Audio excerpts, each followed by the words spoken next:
Jose Mourinho pulled no punches when speaking about Luke Shaw after Manchester United's draw with West Bromwich Albion on Saturday. Mourinho said, "I cannot compare him with Ashley Young, or with Matteo Darmian, or with Daley Blind. I cannot compare the way he trains, the way he commits, the focus, the ambition. I cannot compare. He is a long way behind. This, in football managers talking about their players' terms, is as bad as it gets." Dressing room omerta has been completely shattered.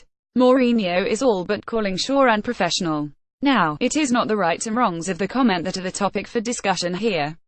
Rather it is that entrenched positions have formed on this subject which speak to some of the division in the current United fan base, and a trend in football support in general. As with much of what is wrong with the world today, social media plays its part. Those who use Twitter to chat about football will no doubt be familiar with accounts named in tribute to their favorite players, called things like Ozilology and Hazardinho.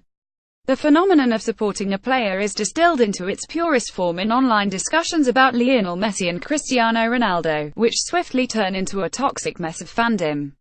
For older fans it is odd to see, while having a favorite player was not unusual, being a fan of a specific player rather than a club was very odd. And, to be clear, most of the people behind it, Marshallits and the like, are fans of a team first. But there are definitely people who are fans of Luke Shaw, for example, and they did not like Mourinho's comments at all. It is not just the hardcore Shawites who are concerned either. No, there are plenty of United fans who never wanted Mourinho in charge and point to these words as evidence of why. He doesn't bring young players through, his man management is too one-note for the modern game, run the arguments, both with some merit but often delivered with such an absence of nuance as to be hard to take seriously. Partly this is down to the democratization of football coverage. Fans can make their voices heard in a ton of different ways in 2017, and that is brilliant. Much of the best public discussion around football is carried out people who are doing it as a hobby. The downside of this, though, is that it feeds a culture of presumption. When you know so much about football, it makes you feel like you know everything. But when it comes to dressing room and training ground matters, no one really knows anything. And when people do not really know what is happening, their opinions often become a playground for presumption and prejudice. Mourinho's criticisms did strike a surprisingly intense tone. Perhaps he is being unfair to a young man who has been through a lot.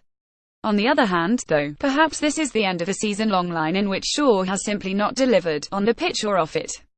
Perhaps this is Mourinho's last throw of the dice. Shaw fan 3 would probably argue differently. But Mourinholik would probably agree. And all we really know for sure is that none of us really know for sure. Share this 31691.